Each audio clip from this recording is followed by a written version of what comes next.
આપણે જોઈશું વર્કબુકની જે લાસ્ટ એક્ટિવિટી, જે પેજ નંબર 19 ઉપર આપણી જે બાકી હતી, તે સ્ટાન્ડર્ડ 6ની 3rd ચેપ્ટર દ્વિદલ.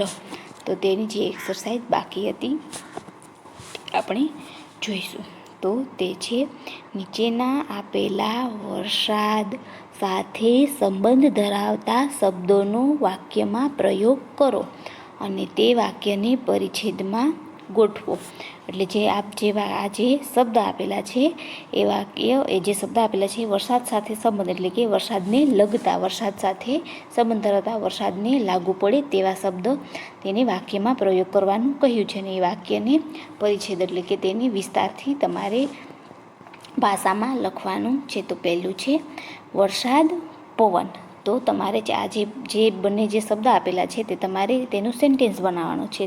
તે બંને સેન્ટેન્સ ગોઠવવાના છે. જે વર્ડ છે તમારે એ સેન્ટેન્સમાં વ્યવસ્થિત બેસાડવાના છે, વ્યવસ્થિત તેને ગોઠવવાના છે.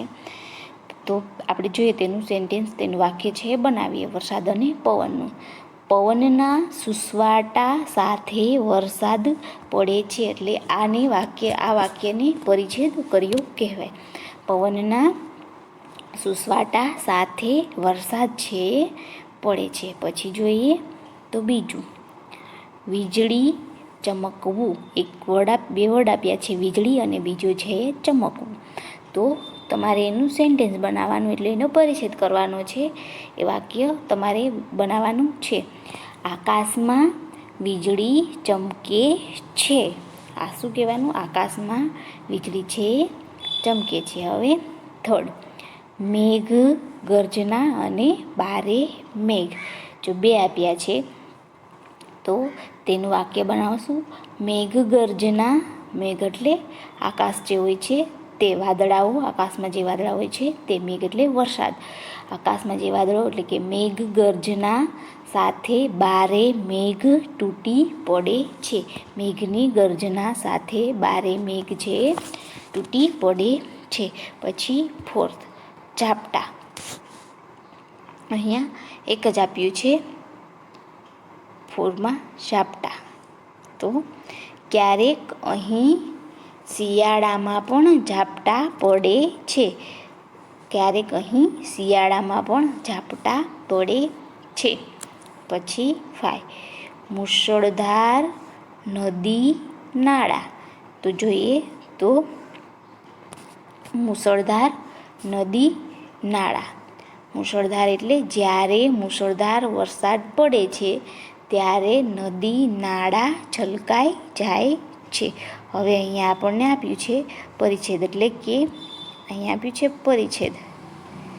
એટલે જે વાક્ય આપણને લખ્યા, જે સેન્ટેન્સ આપણે લખ્યા તે આપણે તેને પાછા વ્યવસ્થિત લખવાના છે.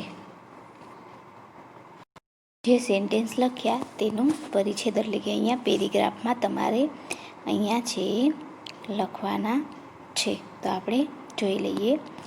પવનના સુસવાટા સાથે વરસાદ પડે છે, એટલે જે વિશેષણ, જે ક્રિયાઓ જે છે તે, ત્યારે અને એ જે શબ્દ લાગતા હોય તેના વડે અહીંયા આપણે વાક્ય છે એ લખવાના છે.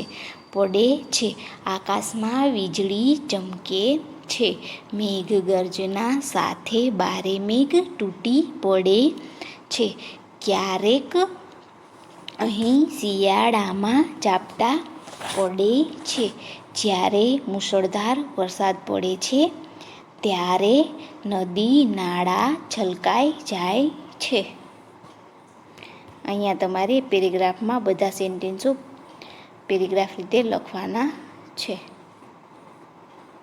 આપણે જોઈશું આપણું જે આગળનું 3rd ચેપ્ટર હતું, 3rd દ્વિદલ. એ ચેપ્ટર વર્કબુકની પણ બધી એક્સરસાઇઝ પૂરી થઈ ગઈ અને ટેક્સ્ટ બુકમાં પણ પૂરું થઈ ગયું. હવે આપણે જોઈશું ચેપ્ટર 4, જેમનું નામ છે રવિશંકર મહારાજ. તમે એને બધા જાણતા જ હશો. રવિશંકર મહારાજ, તેને એટલે કે ગુજરાત જે રાજ્ય છે, જે આપણો દેશ છે એને આપણા માટે ઘણું બધું કર્યા છે. તે એક નીડર માણસ હતા અને જે એને ગાંધી બાપુ અને એની પણ બધા હારે મળીને તેમને કામ કર્યું છે અને બધે ગામડે ગામડે તે જતા હતા તેને પણ તેને ઘણી બધી એવી સેવાઓ કરી હતી. તો હવે આપણે જોઈએ તે પાઠનું નામ છે રવિશંકર મહારાજ. તેના લેખક છે ધીરુભાઈ પારખ. તેમનો જન્મ છે 31 ડેટ 8 મંથ અને 1933. પછી જે અહીંયા પિક્ચર આપ્યું છે એ ધીરુભાઈ પરીખ છે. જે આ પિક્ચર આપ્યું છે તે અહીંયા ધીરુભાઈ ઈશ્વરલાલ પરીખનો જન્મ વિરમ ગામમાં થયો હતો.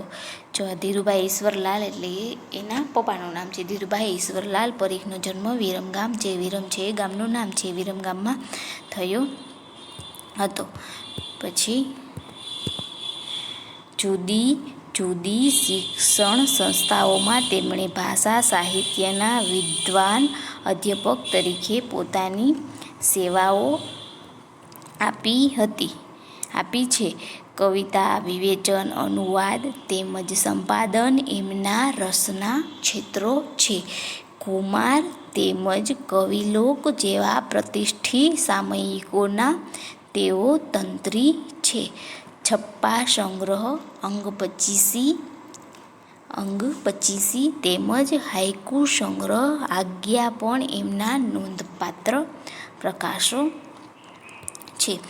પ્રસ્તુત કૃતિ દ્વારા લેખકે રવિશંકર મહારાજના જીવન કાર્યની રસળતી શૈલી રજૂ કરી છે. મહારાજના સાદગી અને સેવાના અનેક પ્રસંગો આપણા જીવન માટે પ્રેરણા બની રહે છે. જો રવિશંકરના મહારાજનું જીવનમાં જે એને કાર્ય કર્યા છે, જે તેને નવા કાર્યો માટે જેને તેને પોતાને ભોગ આપ્યો છે તે અહીંયા તેની રજૂઆત કરી છે. આ પાઠમાં મહારાજ સાદગી એટલે કે સાદું અને એકદમ સાદું જીવન છે જીવતા હતા અને તેને પોતાની જિંદગીમાં બધાની સેવાઓ પણ કરતા હતા. એવા પ્રસંગો અહીંયા આપણને પ્રેરણા આપે તેવા પ્રેરણાદાયી બની રહે છે. તો આપણે જોઈશું ચેપ્ટર મહારાજ અને વળી સેવક. મહારાજ એટલે તો મોટા રાજા. જો કહે છે તેને લોકોએ એટલે કે જે લોકો છે એને એ લોકોએ તેને ઘણા બધા નામથી ઓળખતા હતા. કહે છે મહારાજ અને વળી સેવક. એટલે મહારાજ એટલે તો મોટા રાજા. આપણે હોય ને કોઈ એમ કે એ તો પહેલાંના જમાનામાં એવું હતું, મહારાજ એટલે મોટા કહેવાતા એમ. એટલે કહે છે કે મહારાજ અને વળી મોટો રાજા. પછી જોઈએ તો મોટા રાજા તો સેવા કરાવે કે સેવા કરે. જો મોટા રાજા હોય છે એ કહે છે સેવા કરાવે અથવા તો સેવા કરે છે. હા, પણ આ મહારાજ તો રાજ વિનાના મહારાજ. નવાઈ લાગે છે ને કે રાજ વિનાના તે વળી મહારાજ હોય. જો કહે છે આ તો મહારાજ પણ વિના રાજ વગરના કોઈ બીજાના ઉપર રાજ ન કરે તેવા મહારાજ. તમને નવાઈ લાગે છે ને, કહે છે રાજા વિનાના વળી તે કેવા મહારાજ હોય. હા, આ નવાઈ પમાડે તેવી પણ ખરી વાત છે. નવાઈ પ્રમાણે એટલે આપને કંઈક અલગ જ લાગે તેવી સાચી વાત. ખરી એટલે સાચી વાત છે. લોકોના હૃદય પર જેમની સત્તા ચાલે એવા છે આ મહારાજ. લોકોના હૃદય પર જેમનું સત્તા એટલે શાસન, જે કહે એવું જે એ રવિશંકર મહારાજ જે કહેતા એવું જ લોકો કરતા. એટલે કહે છે સત્તા ચલાવે છે એવા આ મહારાજ છે. આ મહારાજને તમે નથી ઓળખતા. લો તો હું એમનું નામ કહું. એમનું નામ રવિશંકર વ્યાસ. એ કહે છે કે લેખક છે કહે છે કે આ મહારાજને તમે ઓળખતા નથી, તો હું તમને એમનું નામ કહું છું. તેમનું નામ છે રવિશંકર વ્યાસ. એટલે કહે છે કે આ વ્યાસ છે એમની સરનેમ છે. હજી એ ઓળખાણ ના પડી તો હજી એ ઓળખાણ ના પડી તો રવિશંકર વ્યાસ નામ અજાણ્યું લાગે છે. અરે એ જ એમનું ખરું નામ છે અને વ્યાસ છે એમની સાચી અટક છે. એમ કહે છે કે જો તમને હજી ઓળખાણ ન પડી હોય તો રવિશંકર છે એમનું નામ છે, તેમનું નામ અજાણ્યું તમને કંઈક અલગ એટલે કે જાણતું ન લાગતું હોય એવું તમને નામ લાગે છે તો એમનું નામ ખરું એટલે તેમનું સાચું નામ છે રવિશંકર વ્યાસ. એટલે વ્યાસ છે એમની સાચી અટક છે. પછી આ તો એમના લોકહિતના કાર્યની એમની નિસ્વાર્થ પ્રવૃત્તિઓથી લોકોએ જ એમને મહારાજનું બિરુદ આપ્યું છે. એ કહે છે કે આ તો લોકહિત એટલે લોકોના કાર્ય કરતા, લોકના હિત માટે, લોકોનું ભવિષ્ય સારું થાય એ માટે એ કાર્યો એટલે કર્મો કામ કરતા હતા એમના નિસ્વાર્થ એટલે કે કોઈ પણ સ્વાર્થ રાખ્યા વગર જે પ્રવૃત્તિ જે કામ કરે તે એ લોકોએ જ એમને મહારાજનું બિરુદ એટલે કે એમને મહારાજનું એને બિરુદ એટલે કદ રૂપે લોકોએ આપેલું નામ, જે કામ કરે એ રૂપે એને લોકોએ જે નામ આપ્યું હોય તે એટલે અથવા તો ઉપનામ એને બિરુદ આપ્યું છે. આમ એ મહારાજ તરીકે પ્રસિદ્ધ થયા. આમ એ મહારાજ તરીકે પ્રસિદ્ધ થવું એટલે મોટું થવું, મતલબ પ્રસિદ્ધ થવું એટલે જે કામમાં મહાન થવું.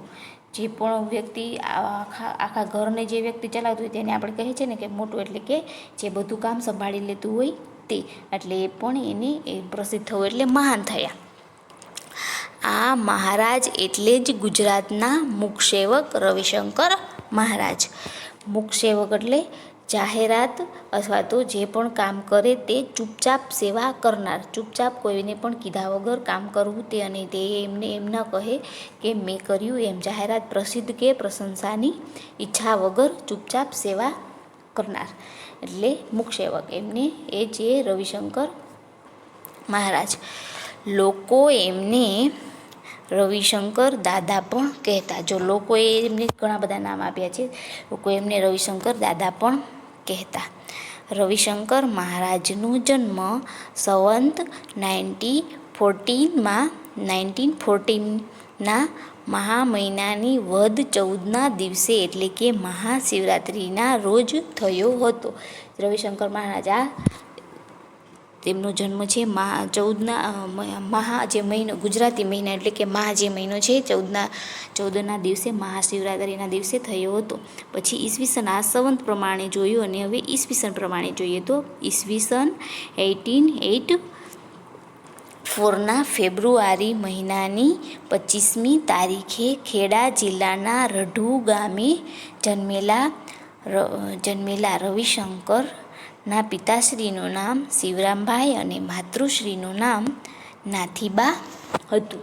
જો પહેલાં સંવંત પ્રમાણે જોઈએ તો 1940માં તેને મહા મહિનાની વદ 14ના દિવસે થયો હતો અને ઈસવીસન પ્રમાણે જોઈએ તો 1884ના ફેબ્રુઆરી એ અંગ્રેજી મહિનાના પ્રમાણે 25મી તારીખે ખેડા જિલ્લાનું જે નાનું એવું રઢુ ગામ છે એ રઢુ છે આ જે રઢુ છે એ ગામનું નામ છે. એ ગામમાં તેનો જન્મ થયો હતો. તેમના પિતાનું નામ છે શિવરામભાઈ અને તેની માતાનું નામ છે નાથીબા. પછી પિતાજી પાસેથી જીવનમાં સારી ટેવો કેળવવાનું અને માતા પાસેથી ખૂબ ચાવીને ખાવાની આરોગ્યની ચાવીનું શિક્ષણ એ બાળપણથી જ પામ્યા હતા. જો પિતાજી પાસેથી તેને વારસામાં શું મળ્યું હતું તો સારી ટેવો. આ ટેવ અને કુટેવ હોય છે ને એટલે એવી રીતના એમાં સારી ટેવ, આપણી જે સારી હેબિટ, ગુડ હેબિટ્સ, એ ટેવો એને સારી ટેવો તેને પિતા પાસેથી મળી હતી અને માતા પાસેથી ખૂબ ચાવીને ખાવાની, એટલે કે જે ટેવો છે એને આમ જે પણ કામ હોય છે એને ઊંડાણપૂર્વક કેવી રીતે આપણે એકદમ, જો અહીંયા એક્ઝામ્પલ આપ્યું છે ચાવીને ખાવાની આરોગ્યની ચાવીનું શિક્ષણ. એટલે ચાવીને એટલે આપણે જો ચાવ્યા વગર આપણે જે મોઢામાં જે કોળીઓ મૂકી છીએ આપણે જો થોડું ઘણું ચાવીને જ પેટમાં ઉતારી દઈએ તો એ આપણને ના પચે. એવી જ રીતે એકદમ ચાવીને ખાઈએ તો વ્યવસ્થિત પચી જાય છે. એવી રીતે માતાની પાસેથી ચાવીને ખાવાની આરોગ્યની ચાવીઓ તેને આરોગ્ય એટલે આપણું સ્વાસ્થ્ય, કેવું આપણું સ્વાસ્થ્ય માટે સારી ટેવો એ મતલબ કે વધારે પડતા બીમાર ન પડીએ એવી રીતે એને એ ચાવીનું શિક્ષણ એ બાળપણમાંથી જ પામ્યા. તે નાના હતા ત્યારે તેને મેળવ્યું હતું.